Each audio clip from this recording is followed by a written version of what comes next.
Did you have an office of the first daughter? No, I didn't have an office. I was his assistant for about a year and a half when I first came.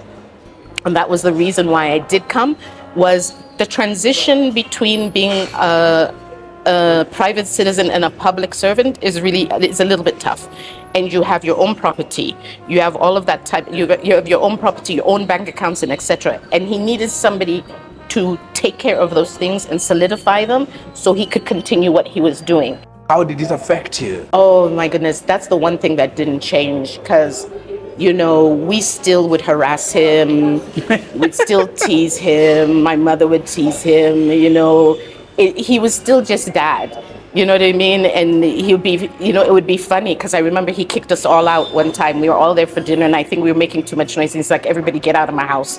Just like a dad would. He's like, it's too much noise, everybody out of my house. He's like, the babies can stay, but the rest of you got to go. That type of thing. He was just a dad. My mother used to fuss at him because he had this one sweater. He'd had it for 10 years. It had a hole. I know all husbands go through this. She used to say, I'm going to throw it away. And he used to say, I am the commander-in-chief of the armed forces. You cannot take my things without my permission. And she said, I'll throw it. I'm your wife. They still were just husband and wife. And somebody came with a camera in my face and I'm going, what are they doing? And they're like, they're curious to know who you are. And I said, why? And they're like, because you're there. And my parents were waving it to me from the thing. So when the cameraman saw that, he asked who I was. And they were like, oh, it's the youngest. It's quite funny because we get accused that we did all of these business deals. That old man allowed us to do nothing. Nothing.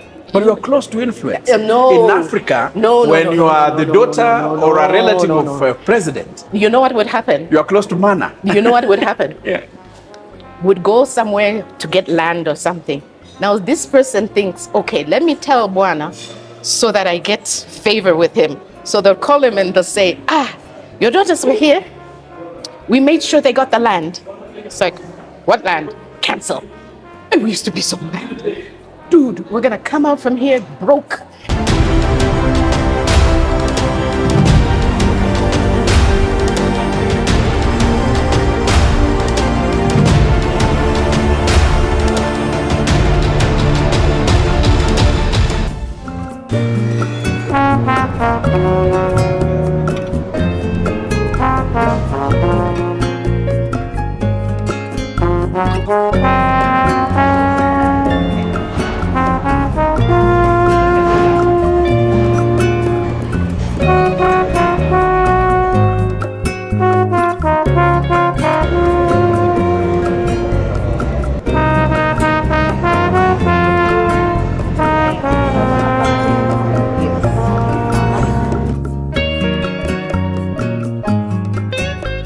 Ladies and gentlemen, welcome to the Kenyan Historian.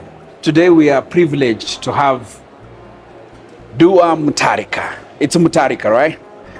The daughter of Duwa Mutharika, who was the president of Malawi from 2004 to 2012, if I'm not wrong. Yes, you're correct. So tell me, before we go to the times of your father being the president of Malawi, tell me a little bit of your story with your dad. Where were you born? Something like that. So I was born in Ethiopia, in Addis Ababa, Ethiopia. My mother being Zimbabwean and my father being Malawian. And they got married in Zambia and ended up in Addis Ababa. He was working for the Economic Commission for Africa, the ECA. This was the time when the Pan-African movement was in a huge swing. So we were talking mid to late 70s and then the 80s. Lots of new countries were gaining independence. There was the OAU, which was the precursor to the AU. So it was a very upbeat time in Africa, We believed we were going to throw off the yoke of oppression and colonialism and never again. We were going to be free. So yeah. Yeah. So that was what I was born into.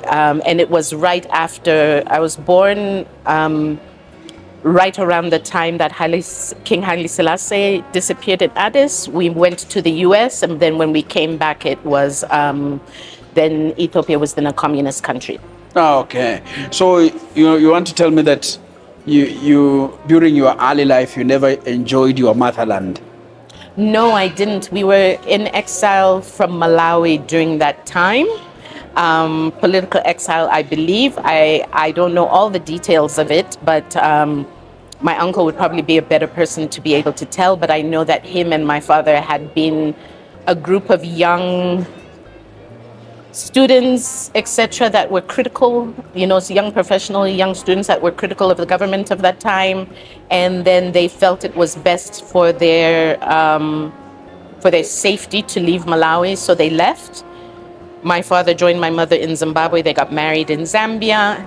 The rest is history. So when did you go back to Malawi? The first time when I was 16, and then I didn't go again until I was in my late 20s. But the first time I was 16 years old when I went. Yeah. Well, had your dad, like dad, gone back to Malawi?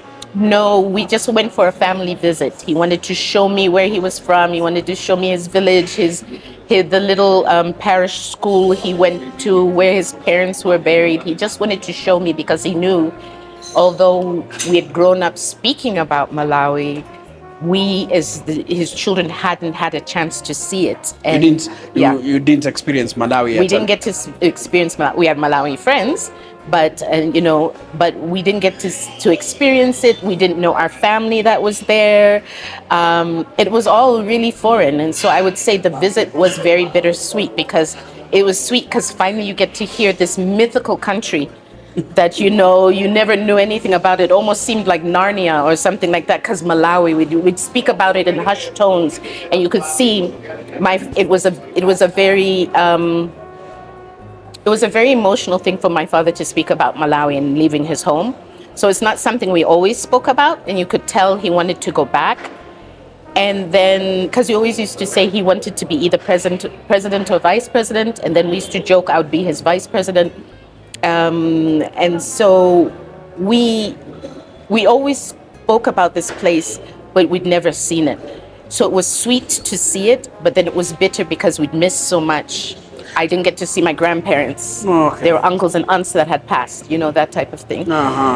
But for your dad, it was very risky to go back to Malawi at that particular time. At that particular time, it seems like whatever had kept him away was being lifted. This was around the time when Malawi was getting closer and closer to going to a multi-party system. So I think at this point, years and years later, whatever the battle was had kind of died down. So yeah. So in 2004, when your dad is becoming president, how old were you? And what was like your experience of being now the daughter to a sitting president? So I believe I was in my late 20s. You say, what was the experience? It was crazy. I still say it was one of the craziest things in our life. One thing you've got to understand is the way we were raised, although this was his end goal, there always was a sense of this is not the pinnacle of your lives. Okay, so we had lives before, we have this, and then we're going to have lives after. So it's 7 or 8 years of my life, but it's not my whole life, But it was crazy. It was crazy. I think because you go from being completely anonymous one day, living your life. I was living in the US then, doing these silly jobs that you do when you're in foreign countries. And then next thing, my parents came to visit the US, and they're like, you've got to come home. And normally I'll go visit them in the hotel, just walk up into their room, hang out with them. This time there's Secret Service and things, and I'm going, what is this madness? You can no longer just walk on I can no longer streets. just walk in, I could walk on the streets, but I could no longer just walk into their house. And, at my sister's house, my mom said I wanted to sleep at my daughter's house, and then Secret Service slept outside the house. And she was so worried the whole night. She was like, do they have blankets? And we were trying to tell her, this is what they do for a living. In the morning, she forced us to cook and take to the breakfast. She's like, I can't have people hungry all day waiting for me, you know. It's weird. It's a really weird, you become part of a machinery. Okay, so you become part of government machinery. So things that were your own choices to make, etc., no longer can you make. When I first came to Malawi, I was very adamant. I'm not going to stay. My parents said, you got to come home and help us. I said, no problem. I'm going to get my own flat. I'm going to drive myself. I was told by security under no uncertain terms, no. You're not going to drive yourself and you're going to live with your parents. And I was like, at 20 something, there's absolutely no way. And they were like, no, security wise. So it's stuff like that where they're like, somebody can try to get to him through you. So we have to protect you. Because I was like, I don't need security. It's him. And they were like, no, somebody can do. So you have to be safe. Yeah, you can't be the target to get to him. And I was like, what? It's stuff like that where your life gets turned, But yeah.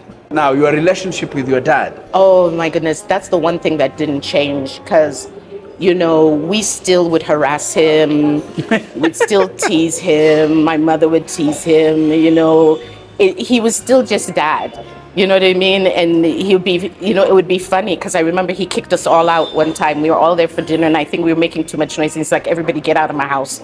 Just like a dad would. He's like, it's too much noise, everybody out of my house. He's like, the babies can stay, but the rest of you got to go. That type of thing. He was just a dad. But when you look at the schedules, I think they changed. And they changed how the time, for example, he had with you. It did change how we had access to him, but one thing he was always really good with, he's like, he wanted to see me come to my office. And he'd be like, okay, my daughter's here. He'd sit and chat with us. He was really good with that. If he brought the grandchildren to him, I remember one time his phones were all ringing, and my daughter and my sister's daughter, they were 6 months apart, and he used to call them Hurricane Angie and Hurricane Paida. And they were just tearing his place apart, taking things apart, whatever. He just didn't care. And the phones were ringing, there was cartoons on, and he was like, if you're gonna call me at 9 p.m. at night, there's a chance my grandchildren are here, you'll have to hear the cartoons. That was his attitude. He was still just a dad. So to us, things changed, but then there were some things that were very much still the same. He was still just somebody's dad. My mother used to fuss at him because he had this one sweater. He'd had it for 10 years. It had a hole. I know all husbands go through this. She used to say, I'm going to throw it away. And he used to say, I am the commander-in-chief of the armed forces. You cannot take my things without my permission. She said, I'll throw it. I'm your wife. They still were just husband and wife, yeah. You being in Kenya, there was a term we were using most recently, the first daughter. Okay, yeah. And did you have an office of the first daughter? No, I didn't have an office. I was his assistant for about a year and a half when I first came. And that was the reason why I did come, was the transition between being a private citizen and a public servant is a little bit tough. And you have your own property, you have all of that type, you have your own property, your own bank accounts, and etc. And he needed somebody to take care of those things and solidify them so he could continue what he was doing.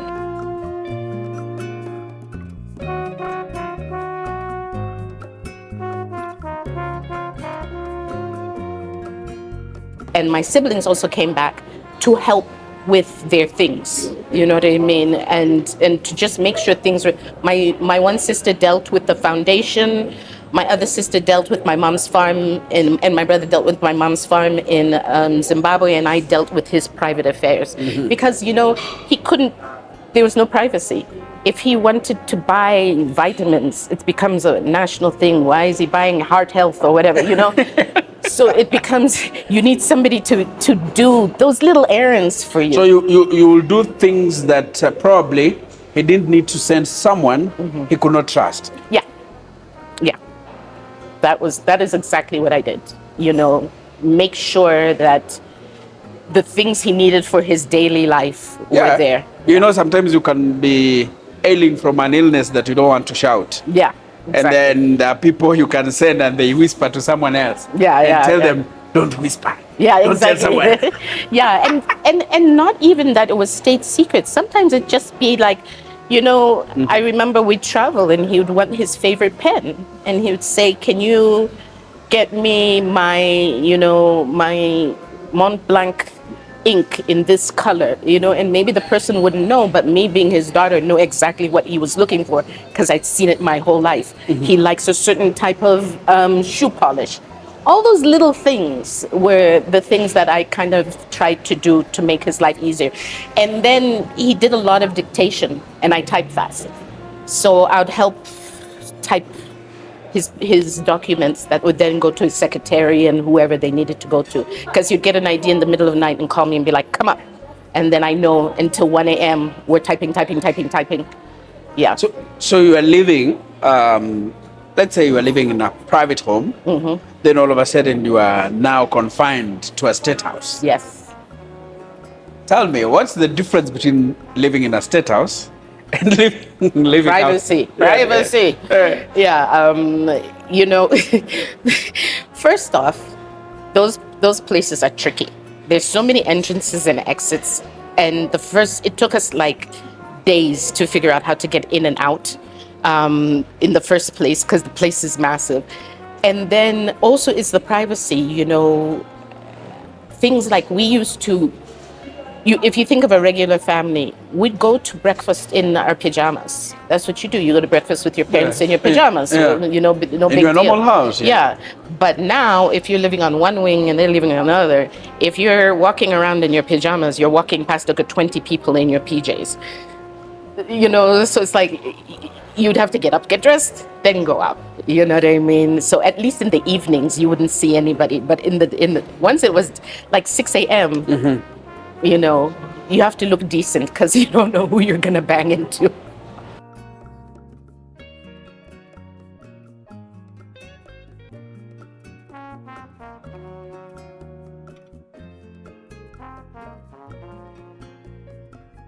What are some of the most vivid memories from your father's presidency, both public and private? Okay, both public and private. I think my most vivid memory is the first day I arrived in Malawi, and my siblings picked me up, and immediately, thank goodness, on the plane I dressed up. So I was in dresses and a heel, because they took me from the airport to a state function. Just like that. And so I got to the state function and I sat down, and somebody came with a camera in my face, and I'm going, "What are they doing?" And they're like, "They're curious to know who you are." And I said, "Why?" And they're like, "Because you're there." And my parents were waving at me from the thing. So when the cameraman saw that, he asked who I was, and they were like, "Oh, it's the youngest." So they came with the cameras way up in my face, very curious to find out who I was and, where was I from and whatever. And I remember looking at this pageantry and thinking, what? And so I remember my mom was up on the stage and my father came. Nobody had briefed me, but everybody stood up. And there was a band playing and there was a national anthem. And I remember looking around going, what is happening? What is happening? It was very out of this world to salute him and, that type of thing.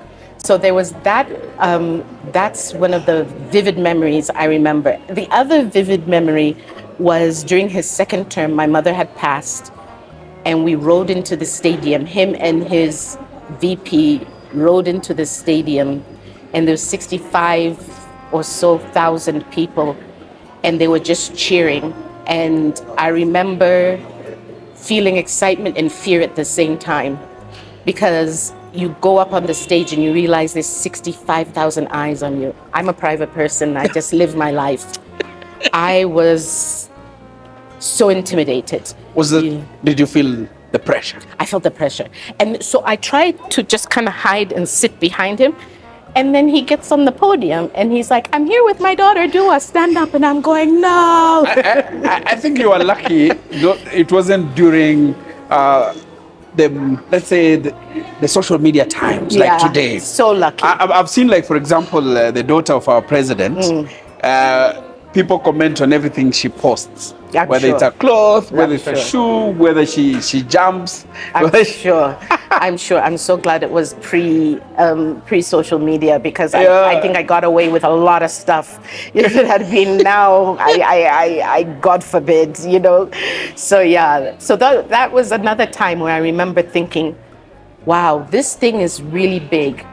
You know, you can get used to life in your own corner, and you don't realize the influence and the effects. And so sometimes it was things like that were a reminder, like, oh, yeah.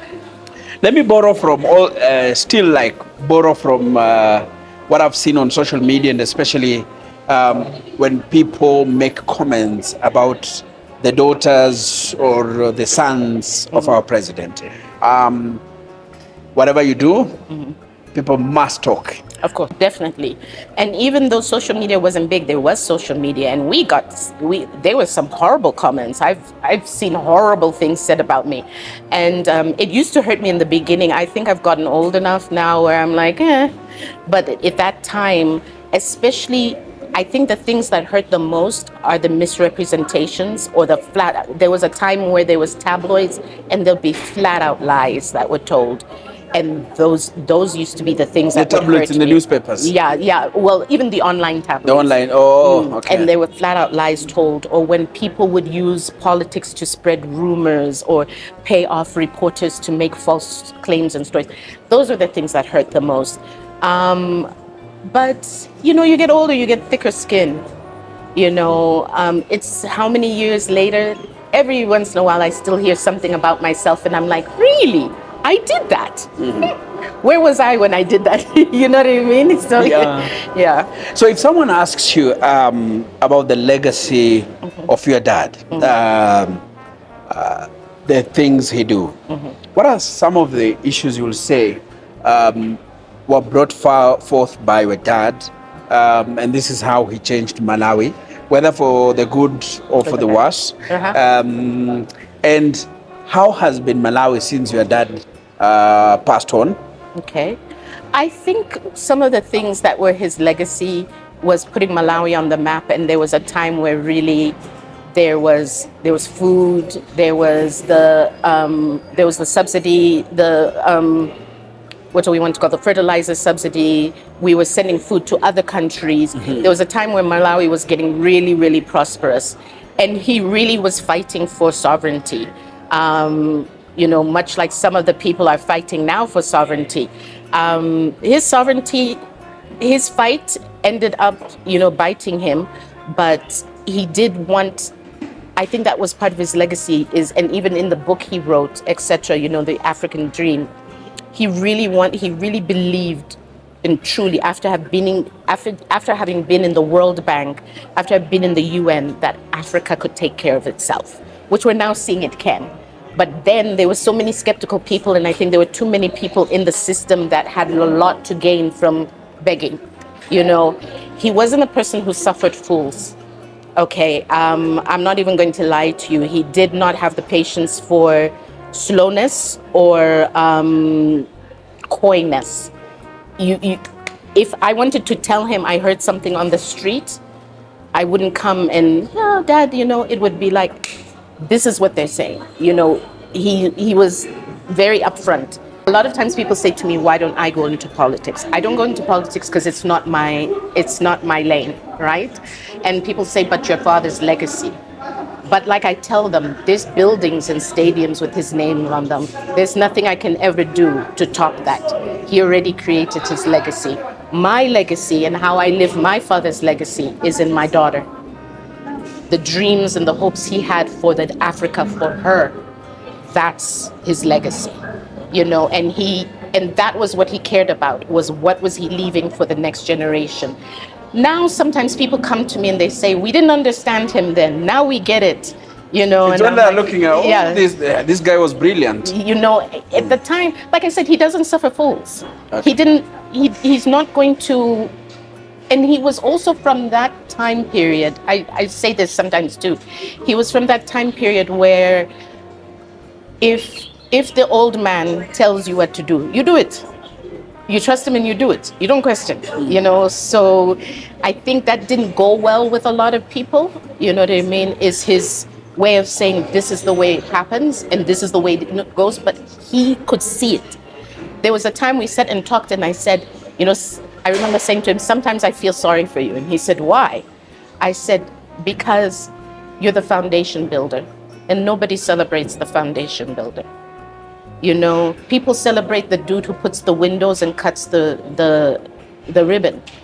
But the guy, you know, like if this was a abandoned lot where we're standing right now, to make it into this building, they'd have to cut down the trees, they'd have to pull out the roots, they'd have to chase all the rodents, they'd have to, if there were vagrants living here, they'd have to push the vagrants out, pull up. It's a disturbance. So all these people in these flats and stuff would be complaining.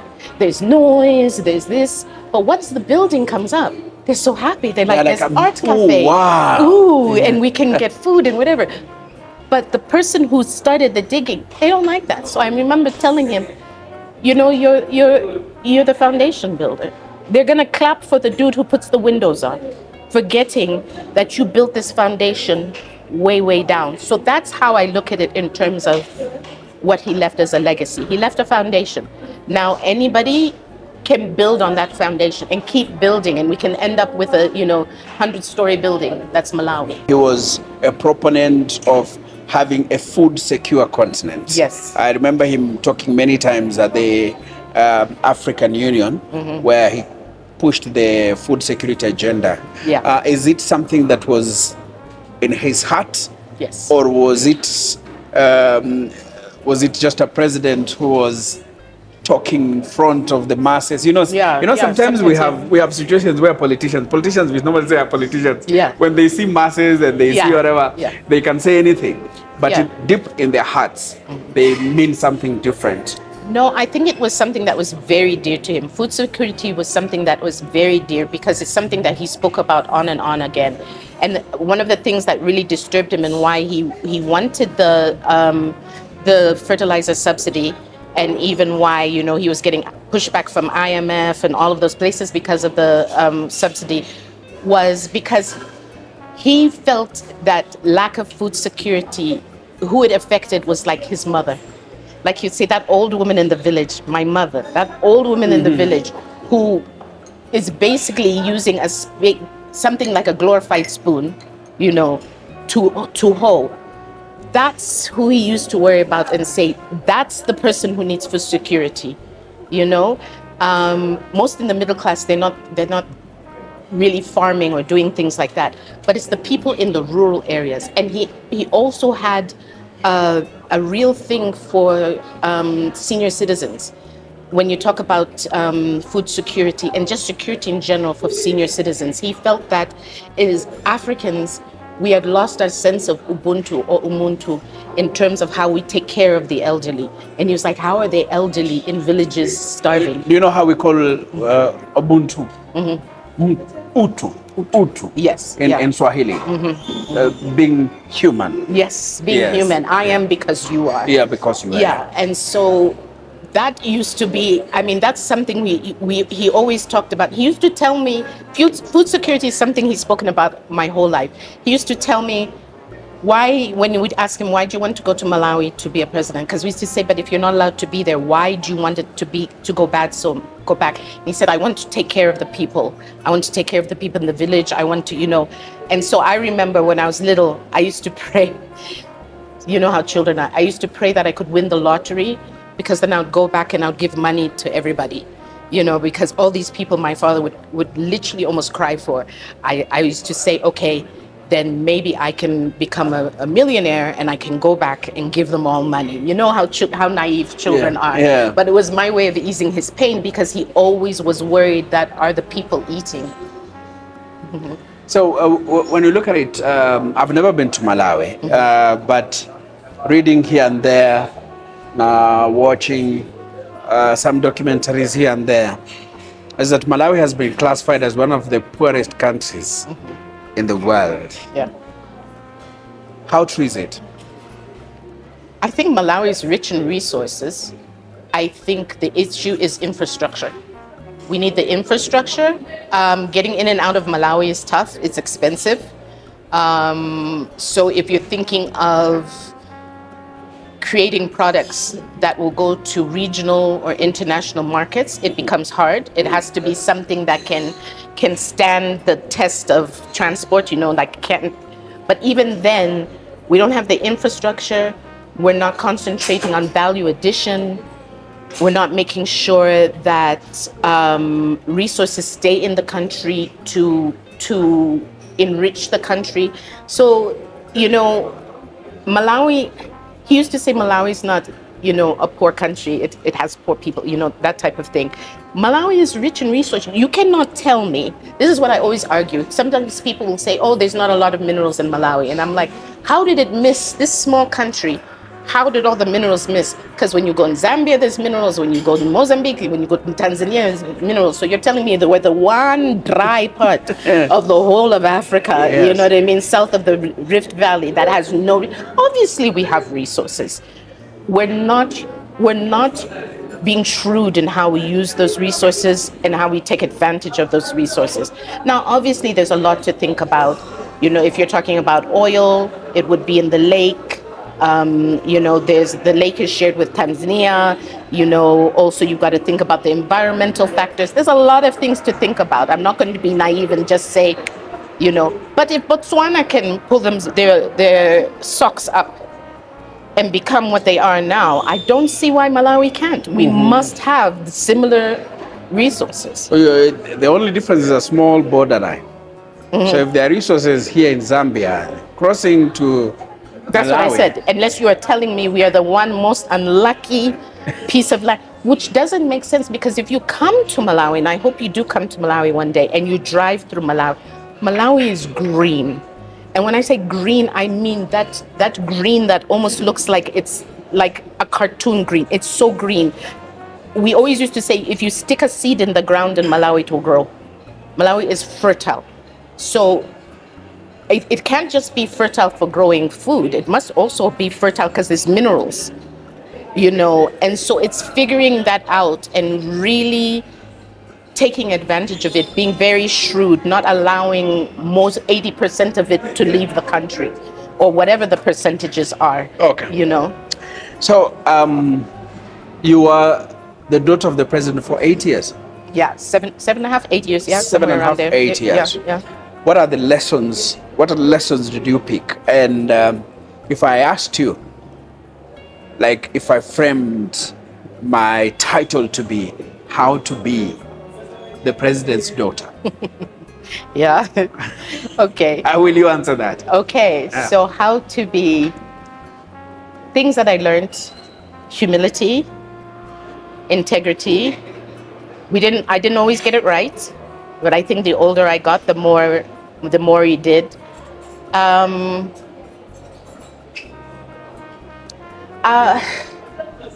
So the biggest lesson, it's a short amount of time. It's a very short. Even if it's 10 years, even if it's 15 years, it's a short amount of time. It's not your whole life. It's not a description for your whole life. I know I will always be thought of as his daughter. There's no changing that. And because of who he was, I won't always just be Bingu's daughter. I'll be Duwa Mutharika, the former blah, blah, blah, blah, blah, blah, blah. It's always going to happen. Like the introduction I did. Exactly. It won't change. It won't change. Yeah. But it's not the definition of my life. It is not the definition of who I am. And if I allow that to be the only definition of who I am, I will miss the chance to fulfill my own purpose. I'll miss the chance to do what I was put on earth for. My mother always said, because we were given a lot, people expect a lot from us. Okay. So for me, that means there's so much for me to do. This is why I work with youth. This is why I volunteer a lot. This is why I mentor, because I believe I have had a level of privilege. If you look at things like privilege, rank, and power, I've had a level of privilege that's in the 1%. I understand that. I feel humbled by it, and I feel grateful for it. And I know that I still have influence because of it. So I can either be arrogant and walk everywhere and expect people to fawn over me, Yeah. or I can use that influence to channel good. Okay. I'd rather do the latter. Okay. Your family in the public sphere, because they do come, and Of course they come. They come in droves. They come in droves. In the beginning, it was like, "What'd you say?" You know, and you become a keyboard warrior, and then somebody's like, "Oh, she's ugly," and whatever, and it's like, "You're," you know, you do this. I had a friend who once she didn't sleep the whole night on one of the internet things, telling people off. And I finally had to tell her, "Go to bed, let it go. It's okay." But she was so hurt. She was like, "My friend is not like that. You're lying," you know, and so, you know, it's stuff like that. They're gonna say what they're gonna say. If it's something that's gonna affect my reputation in what I do, I will speak to it. Otherwise, normally it's just people talking, and it's okay. You're allowed to have your opinion. I'm allowed to ignore it. That's the beauty of free will. I don't know, being in the public eye, for example, myself being a journalist, a TV journalist, I've sometimes encountered stories on social media about me. Yeah. Like, I'm like, oh, who are they talking about? Who are they? Yeah, I have Like, those moments. It's even news to me. Yeah, it's complete news where you're going, what? You know, one of the most... So you experienced it. The worst one that I experienced was when I worked for the Malawi High Commission, the Malawi Consulate in Johannesburg. There was a scandal with about 2,000 diplomats in South Africa that had been selling alcohol illegally during the lockdown. I was not part of it, but there were some people in our mission that were asked to leave South Africa. They became persona non grata, about 6 people. In addition, there was about 2,000 from other countries. There was Lesotho, there was Germany, there was, you name it, you know. They've been buying from the duty free and selling on the black market. And they wrote an article and they put my name in it. And I was like, hold on. I was not part of this. That was the one time it hurt, because I said, this is my reputation. But it was quite funny. Everybody who knew me was like, Duwa, selling alcohol? Because it's kind of, if you know me well, it's kind of a running joke that I'm a lightweight. I'm not very good at holding my liquor. So they were like, how is somebody who barely drinks selling alcohol? So everybody who knew me, because even my ex-husband who's passed on, he was like, my ex-wife selling alcohol? He was like, no, that one front door. She doesn't do backdoor deals, you know what I mean? So you know, but it was very hurtful to me because it was my reputation. I was working with youth. I was working with international organizations, and I didn't know how I was going to clear my name. You know, a couple of newspapers allowed me to write stuff, but the original newspaper in South Africa refused to retract. And I don't know why they did that till this day. And it was so frustrating. So things like that, I'll be upset about. But if you're going to talk about my family or whatever, look, with my father, I've seen 2 extremes. People either love him, and when they see us, they will cry and they'll miss him, or they hate him. So I know somewhere in between there, I'm gonna catch something. You will be somewhere. It's when people are like, "Are you Duwa?" Yeah, then I know 50%. It could be good, it could be bad. You know what I mean?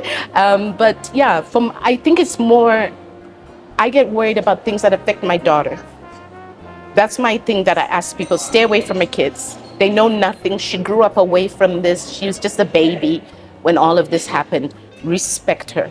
You want to come after me? Call me whatever you want. Did you ever, like, for example, clash with your dad? Oh yeah. In terms of, for example, what he was perceiving, what he was doing, and you are like, you know what, you could have done better. Oh my goodness, yeah. And we're obnoxious in this family. We say what we feel, so yeah. I remember a couple of times. It's quite funny because we get accused that we did all of these business deals. That old man allowed us to do nothing. But you are close to influence. No. In Africa, No, when you are the daughter or a relative of a president, you know what would happen? you are close to mana. You know what would happen? Yeah. Would go somewhere to get land or something. Now this person thinks, okay, let me tell Bwana so that I get favor with him. So they'll call him and they'll say, your daughters were here. We made sure they got the land. It's like, what land? Cancel. And we used to be so mad. Dude, we're gonna come out from here broke. You see, everybody else is eating. And he used to say, you know what the problem is with most of these kids? They're doing these things, it's gonna come back and it's gonna get them. He says, I'm saying no to you to keep you out of jail. And sure enough, as I live and breathe, 15 years on, they have nothing they could ever pin on us and say we did anything because he did not allow it. He said, I came in here to do a job, not for you to enrich yourself. I educated you. I've given you opportunities. You've traveled the world. Use that experience to do something. But what you're not going to do is use my name to enrich yourself. I'm telling you. And we used to be bitter. We used to be like, this old man is so stingy.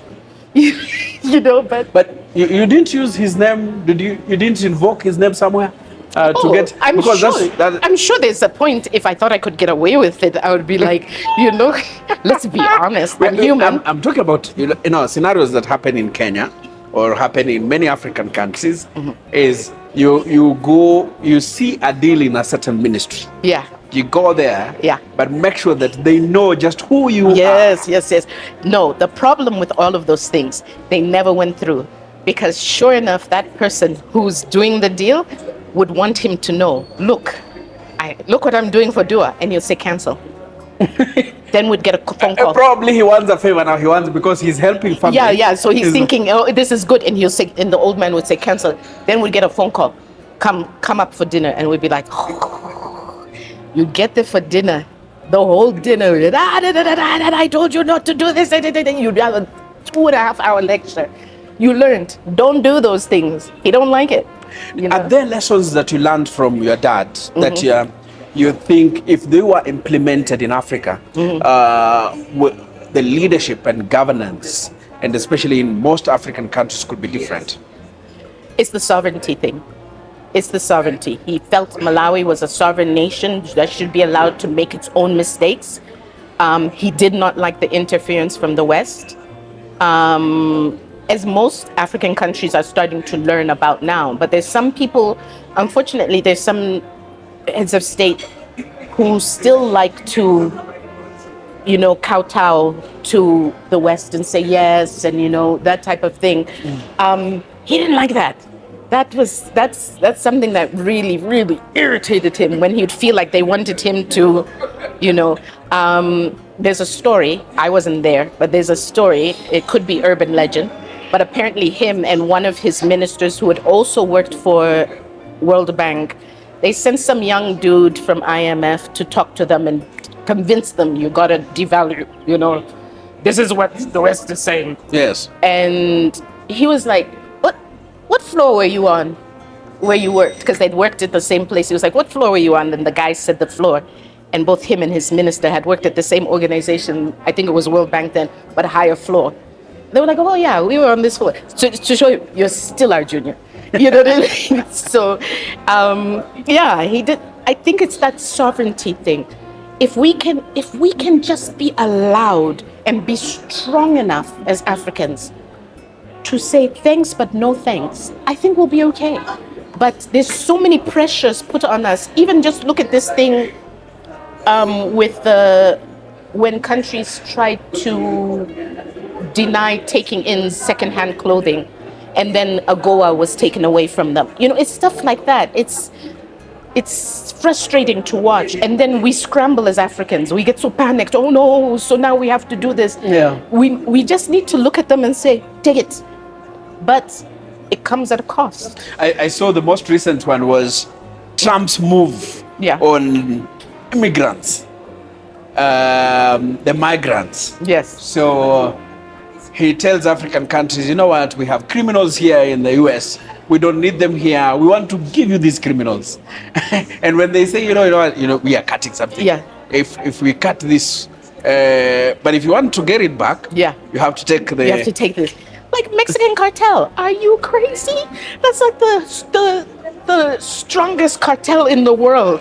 And you want to send these guys to African prisons that are here for a little bit of gangsters and stuff like that. Like we don't have cartels like that here. I looked at it. It's not just even in prison. Yeah. I looked at some of the secretive agreements, some of them are, you look at them and you are like, Africa is sick somewhere. Yeah. It needs medicine. It needs medicine. Like, like Trump is telling you, you can put them in your prisons for a few years or a few times, then you can reintegrate them into the society. Reintegrate them where? The question is, why is the US not in?